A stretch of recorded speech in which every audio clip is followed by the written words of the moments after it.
What's up, guys? Welcome back to the 31 days of Jtober. Hope you guys are enjoying the daily uploads. We are just about halfway through this month, and it's crazy. So we got a lot of stuff planned. We got some good stuff coming the last half of this month, but this one here is gonna be a little bit more of a traditional unboxing and first look at some new motherboards that we received from ASUS. So I've got not a lot, but I've got a couple of the, the 5000 series AMD CPUs that we're gonna use from some stuff later in this month. But it dawned on me, I don't have like any X570 boards. And so I reached out to ASUS and said, hey, could you send us a couple of boards? And surprisingly enough, 2 boards that are new and that I've not actually seen yet arrived. So I figured we'd kind of take a look at them with you guys today so that you guys can see what is new from ASUS. So we'll get right to it right after these messages. Today's video is sponsored by me and these 3 graphics cards we're giving away. You can't see them because they're not actually here right now. Why? Because I want you to click the link down in the description below to see exactly what cards they are. Worldwide, for free, anywhere in the world where giveaways are not prohibited. So if you want to learn all about which cards we're giving away and how to enter and when it ends and all that sort of stuff, then you're gonna have to pause this video, click the link, and go and enter. Don't wait, you'll be sad if you did. You know, like Wayne Gretzky said, the only shot you miss is the one you take and you didn't 100% do. Okay, so the new, this is lovely, I love this. So we've got the ROG Crosshair Extreme. What's funny is we got different, Crosshair is a brand that goes back to like FX. And I had a Crosshair FX, 990 FX actually, which was like the best AMD motherboard you could get at the time. But what's funny is they came out with Crosshair and then Crosshair Dark, and now we got Crosshair Extreme. It's funny how they keep like updating the Crosshair naming and moniker. But what's really cracking me up is this right here, this Windows 11 ready. Expect this to be the new VR ready, if you will. Technically though, this is actually important because there's motherboard settings that have to be enabled for Windows 11 to work. So this is just basically saying that these motherboards come with those features already enabled. So that's the ROG Crosshair 8 Extreme. We'll open up in a sec. In fact, we'll do that in 1 second. This is, if you want like hardcore overclocking, if you want just the best components that you can have on an AMD motherboard, then that's the top offering from ASUS. This one's pretty neat though. This is the ASUS ProArt, which is interesting. This is not a gaming-centric motherboard. This is one designed for, well, they say creator, but realistically, this is gonna be one that's designed probably more so for like a workstation, a content creator, video editor, but obviously you could game on this. It's still an X570 chipset. But this, in terms of aesthetics, is not gonna be tailored towards the person looking for RGB or looking for flashy and crazy. This is much more classy. So let's go ahead and start with this here. It is Wi-Fi 6E, which most of the new motherboards that have wireless built in have, but this is a standard ATX motherboard, first and foremost, which is gonna make it fit comfortably in more cases than something that's, say, an eATX. We'll get to that in a second. Let's see what other accessories we get with it. ASUS, come on. Really? ASUS Control Center Express. See, look, at least they give you QR codes here to download stuff, so that makes a little bit more sense. We've got our manual, anything else under here? SATA cables. That is a little pad, probably for an M.2. Why do we have such a short DisplayPort cable? We've got a really short DisplayPort cable. I'm not sure what that's all about. Our front panel connector adapter, so you can plug everything into that, and then plug that to into the motherboard, so it makes it a lot easier. And these are our standoff screws for M.2. Pretty standard stuff there. In here, probably antennas because of the Wi-Fi 6. Yep, Wi-Fi 6E antennas right there. Check this out. This might be one of the nicest, cleanest, non-gamery design I've seen yet on any motherboard. So this is the ProArt. I love this heatsink right here. I'm gonna go ahead and peel this off. This is plexi right here. So it's got this nice deep finish look to it. We've obviously got an M.2 4.0 right here, and we got 2 more of them right there. We'll take the covers off. Well, we got a 16X, an 8X, and a 4X, even though they're full length slots, keep that in mind. Although Crossfire and SLI is pretty much dead. So you're gonna always want your graphics card in the top slot because this is the full 16X PCIe 4.0. So if you have things like a capture card, sound card, another NIC, or like maybe a or you have 40 gigabit like fiber NIC or something like that, you would put it in the 8X, and then you got a 4X down here for like your capture cards and stuff like that. In terms of slottage, we've got 4 slots on here. So obviously the motherboards that are designed for like high-end overclocking tend to only have 2 slots because not splitting the memory per channel makes it the fastest in terms of latency, which gives you the best clocks and stuff for your memory controller. This is obviously a creator motherboard, which is designed for getting as much RAM in there as you possibly can. You do still have, obviously, your RGB headers. So we've got 2 5-volt ARGB headers, or adjustable RGB, right here at the top corner. Down here at the bottom, we've got another ARGB and a single 12-volt. So the single 12-volt is kind of interesting because if you do want to wire up a lot of third-party RGB devices, like say a pump or a reservoir, graphics card, whatever, you can only split that signal so many times before the 12-volt can't power all the LEDs. So it's kind of interesting to me that they went with 3 ARGB headers and only 1 12-volt. But that's besides the point. This motherboard is still about being a very robust and a very high quality content creator / gamer board. So let's go ahead and, in terms of connectivity on the back too, check this out. We've got a 10 gigabit Ethernet and a 2.5. So we don't even have a standard 1 gigabit Ethernet back here. 2.5 and 10 gig. So there's your, most motherboards these days are including either a 2.5 or a 5 gig, not a full 10. So there's your obvious indicator right there that this is intended to be like a workstation type board.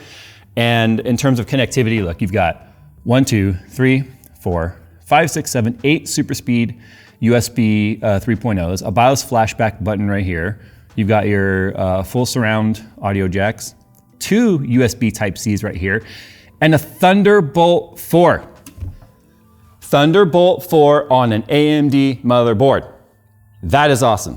So just let that sink in. Thunderbolts on AMD. There's your indicator that AMD has legitimately just completely disrupted the market when it comes to the stranglehold Intel has had. So that's on there, which is awesome. Then obviously you've got your display port and your HDMI, because this does still support APUs, so you could use this without a graphics card.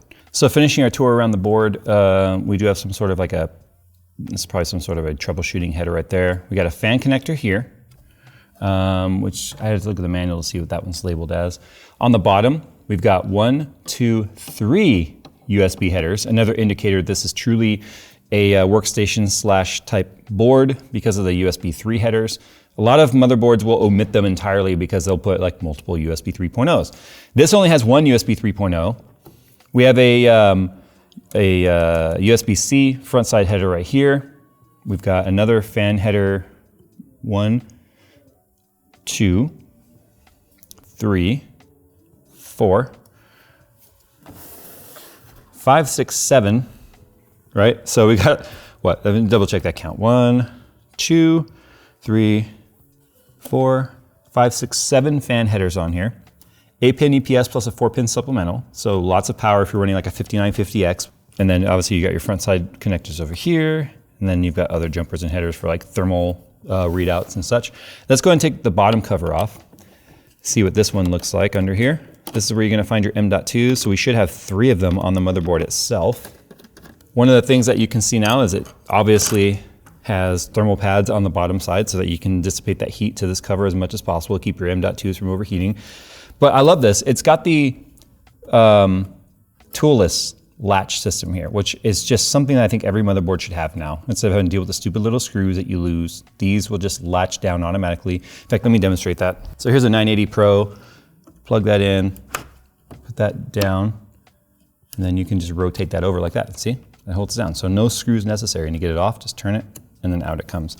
So they've got 2 of them here. This is for depending on the length of the card that you have. So 2280 is the standard length there, and then obviously there's shorter and longer ones. I forgot the numbers for those, but 2280 is the standard size for these guys. And you can see over here, same thing. Just rotate it, holds down, and you put your cover back on. And there you go. So over under this side, we should just have room for 1 more. There shouldn't be 2. If there is 2, then that'll be awesome. So yeah, just room for 1 more going this way. You can put 3 M.2 motherboard or drives on the motherboard itself. So that's freaking awesome. Especially with how cheap smaller M.2s have gotten. I feel like an M.2, if there's room for it in your budget, is an absolute must versus even just like a SATA SSD because of the speed advantage. I want to see if that moved freely, because that's really close to that tab. So that might be hard to push depending on the cooler type that you have and the GPU. That might be a hard tab to push just because of this cover right here. So that's something worth keeping in mind. I can't wait to build the system with this motherboard because this is just it's so clean and non-gamery. That's what I love about it most is this is just unapologetically anti-gamer in its design.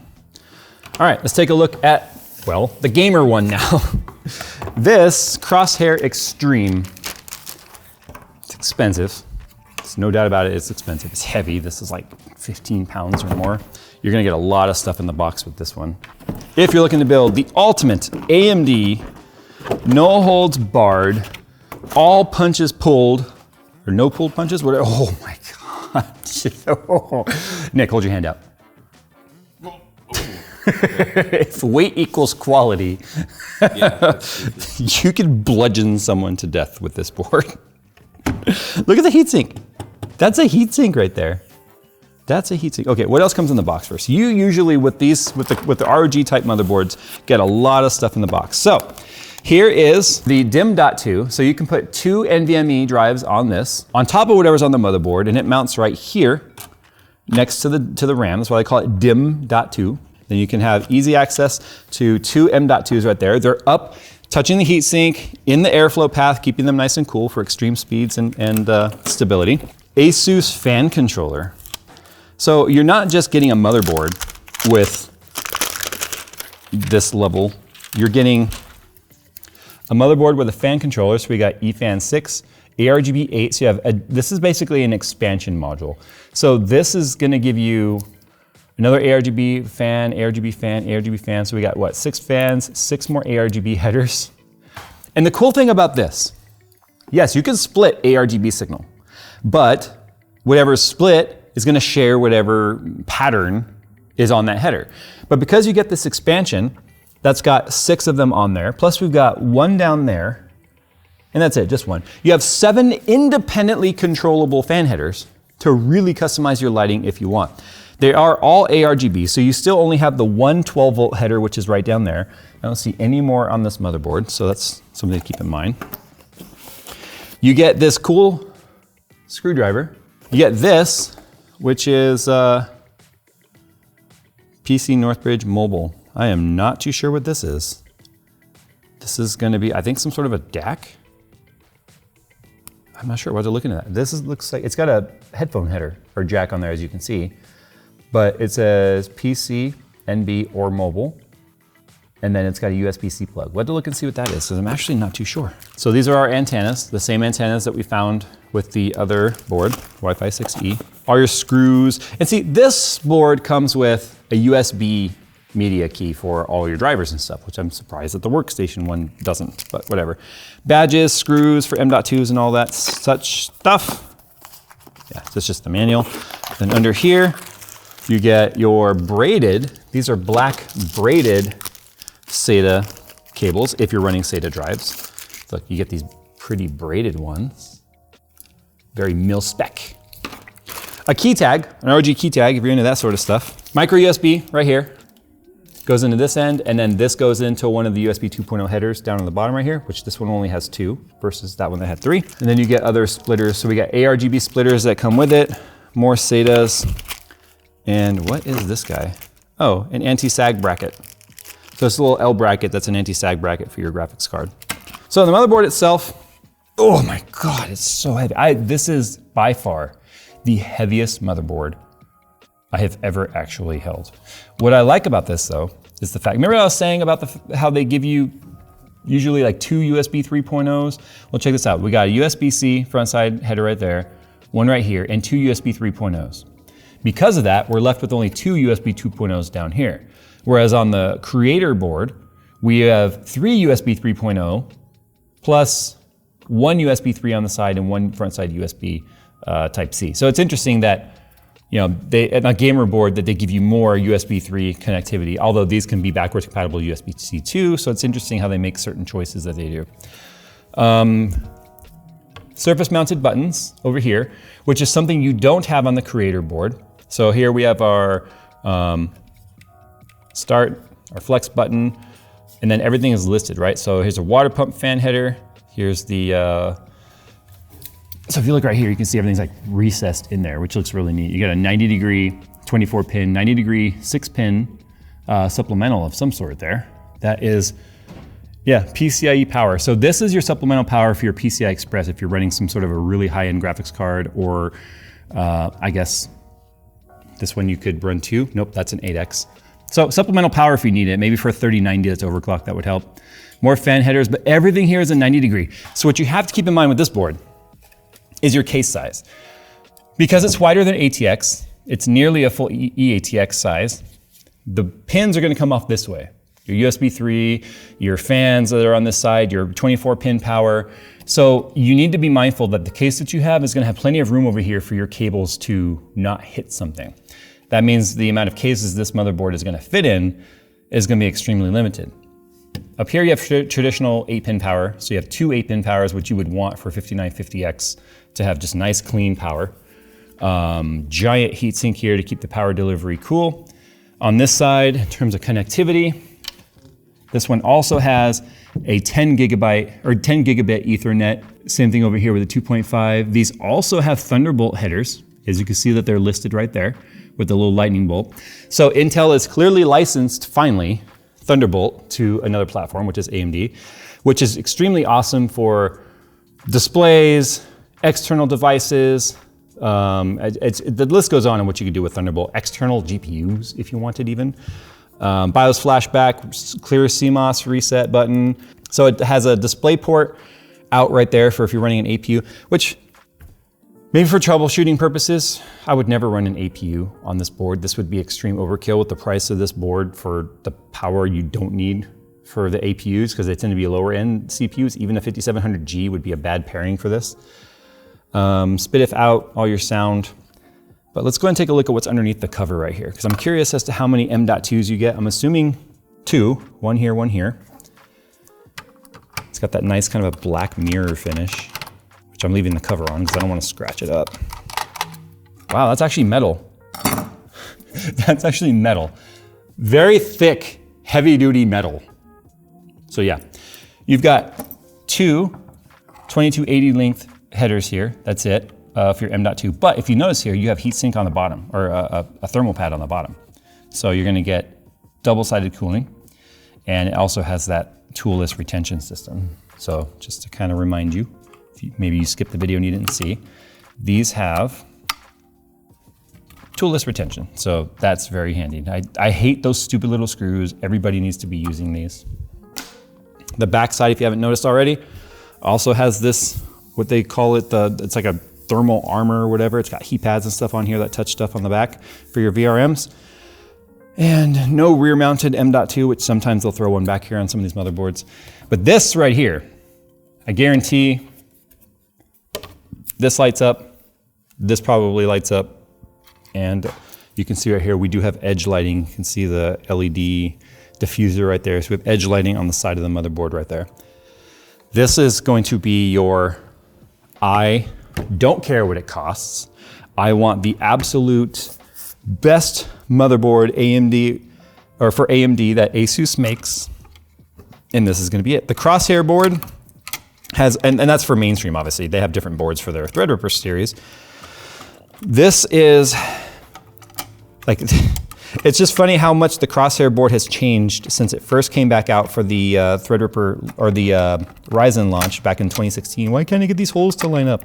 They didn't feel anything like this back then, let me tell you that. They certainly have put a lot of love into the X570 boards as AMD has earned back market share, meaning that brands were comfortable at that point putting a lot of R&D and material costs and manufacturing into AMD products again. Because at the moment, at the time of making this video, AMD is clearly on top in terms of not just performance per dollar, but just all aspects of CPU computing versus Intel. And we'll see what happens when Alder Lake comes out. So there you go, guys. That's our unboxing and first look at the ProArt X570 Creator Wi-Fi and the ROG Crosshair Extreme, or Crosshair 8 Extreme motherboard. I haven't found anything on the Intel side that comes anywhere close to this. The only difference is the Intel ones came with actually a single monoblock on there that you could install. Kind of wish they had that for this one, but regardless, there you go. One thing to keep in mind, the height of this cooler and this VRM heatsink means you need to be mindful of what cooler you're putting on here and whether or not it's going to impact or interfere. So height clearances are going to matter. Anyway, guys, thanks for watching today's video. Don't forget about our GPU giveaway. Link is down in the description below. That will be ending on the 31st of October. Trust me, I've been mentioning it in just about every video. There's no reason for anyone to say, I didn't know.